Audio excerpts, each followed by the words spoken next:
name is Attorney Ryan Boye. Boye is spelled Beaulieu. Attorney Ron Haley, that's Ronhaley.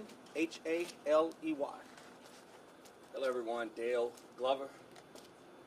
Spell it, you guys spell it. Yeah. DaleGlover. These three men represent Lee and Washington. My name is Joe Long, Joelong, and I represent Mr. Carver. Good afternoon, everyone. We have found ourselves at a point in our careers that none of us have imagined. We have families. We have mothers. We have sisters and daughters. A string of events ultimately led to the unfortunate death of a young girl, Madison Brooks. And this, of course, has captured the attention of our city, the state, and the nation. We do not intend on trying this case in the media. We do, however, intend on to state the pertinent facts of this case while being as sensitive as possible to all parties involved. Here are the facts of the case with the latest developments. Ms. Brooks was confirmed on video dancing and talking with the juvenile defendant inside of the bar. Ms. Brooks exited the bar, approached the defendants, and asked them for a ride, which was confirmed on video, which was released last night. The two defendants who engaged in a consensual sexual act with Ms. Brooks did so after obtaining verbal consent. The way this is being reported and taken out of context from the police report is factually inaccurate. Ms. Brooks asked to be dropped off at a sorority sister's house in Pelican Lakes. The driver complied. Ms. Brooks left the car on her own volition, saying that she would get an Uber. She is seen on video leaving the car unharmed and in good health. This will be confirmed by video at a later date. Now, this is a very important clarification. The video taken in the car is only a conversation between the parties and do not depict any sexual acts. That was not specified when it was mentioned previously.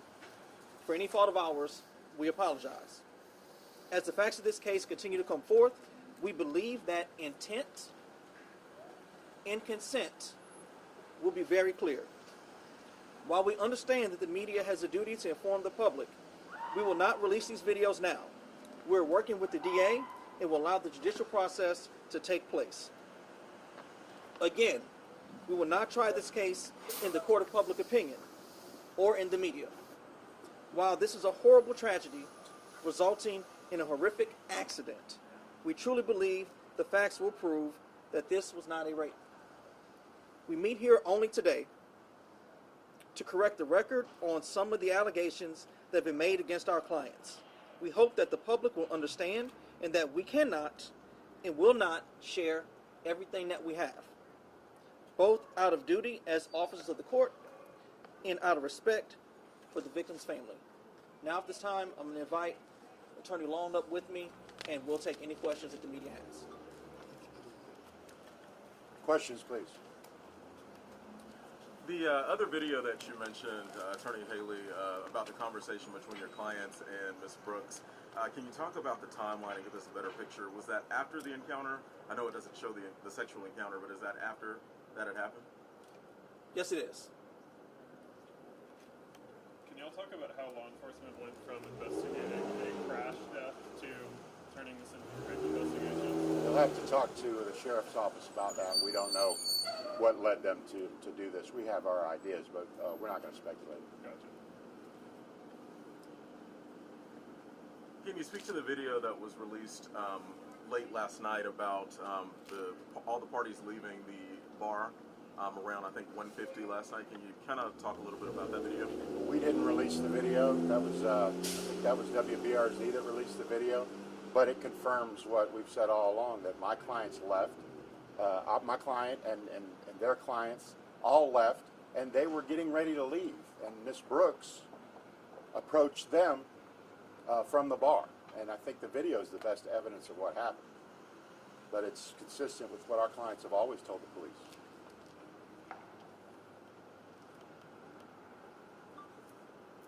Anything else? Mr. Haley, you mentioned verbal consent was obtained. I mean, the law enforcement records are clear that Ms. Brooks had a very high blood alcohol content of, I believe, 0.319. How do you, how can you obtain verbal consent from someone who is that intoxicated? Well, I will say this, that we plan on hiring expert witnesses. If anyone does any casual research on what a .319 is, that is alcohol poisoning and potential death. Based on her actions that evening leading up to getting into the car with the young man, based on the fact that information from Reggie's have come out to say that she did not have any other alcoholic beverage from around 12:50 until the time that she left, gives us reason to believe that the results of those results are inaccurate. And I would just add that if you have a .319, your motor skills shut your body down. You can't walk. You can't talk. You're lapsing in and out of blackout, and you risk death. Read it. Read the symptoms of a .319 BAC. The evidence that we've seen so far on the video of Miss Brooks running across the street in front of Reggie's, that undermines the police version of events. And until our experts can look at what happened, we believe that the BAC that they're saying is inaccurate. Can you explain the charges that Jack Clowns is facing? Yeah, two of them, Mr. Washington, who was in the front seat, and Mr. Carver, who was in the front seat, they have been charged with principal to third-degree rape, which means they aided or abetted or assisted the other two men in the rape. The other two men, the juvenile and Mr. Lee, correct, are charged with third-degree rape, which means, Mr. Washington, they're charged with third-degree rape, which means that they had sex with her and she could not legally consent because of a condition of alcoholic stupor. And if you read alcoholic stupor, it says very much like the 319 says. It says in and out of consciousness, incapable of talking, of walking, and we don't believe that the evidence that we have, which we will show when the time is right, shows that she's in an alcoholic stupor at all, that she is aware of her surroundings, and we don't think that the state can prove that there was a crime here. Staying on those charges, prosecutors have said that they wanted to possibly upgrade those charges to first-degree rape, first-degree principal to rape. What's your response to that? That's not what was said. If you were at the bail hearing, you know. You can get a transcript of it and find out what he really said. I'm not going to speak for the DA on that, but he did not say he was going to upgrade him to first degree. Well, he said based on what evidence comes out, it's a possibility. I spoke with him after the fact. What do you have to prove first-degree rape? You have to prove that it was non-consensual, right? There's no in there about alcoholic stupor and first-degree rape. You have to prove that it was non-consensual. They would have a very difficult time proving any of that. But the DA is going to do whatever they can. They can charge you with whatever. We are confident that whatever charges end up being on our clients, that we were going to prevail. So was Yakline drinking as well? Well, any conversation that I have with my client, I'm not going to share with the media. Okay? But they did go to a bar, so you got common sense. Well, I mean, a lot of people go to the bar. Some people don't even drink. They just go because they like going out. If she was drinking and they was drinking, they saying that she didn't know coherent what she was doing, it could be the same thing with your clients, right? I'm not going to answer about what my client was doing, but thank you for the question. What do you? Go ahead, sorry. What do you have to say about the other women that have said that they've also been raped by Washington? I didn't know anything about that, but I can just tell you this: did they go to the police? Were they arrested? Were they indicted? Were they tried?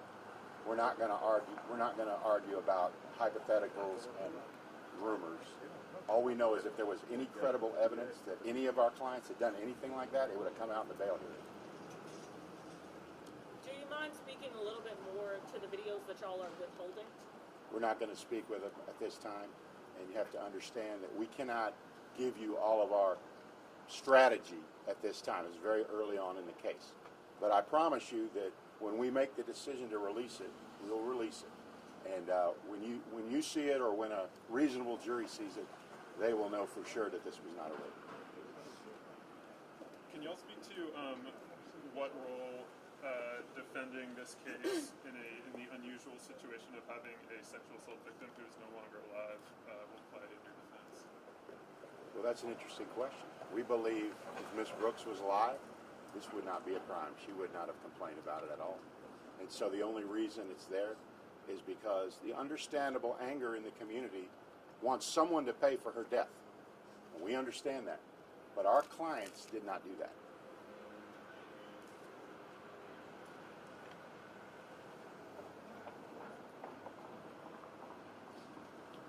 Any other questions before we conclude? All right, thank you. Thank you, guys. Thank you. Hey, Ron.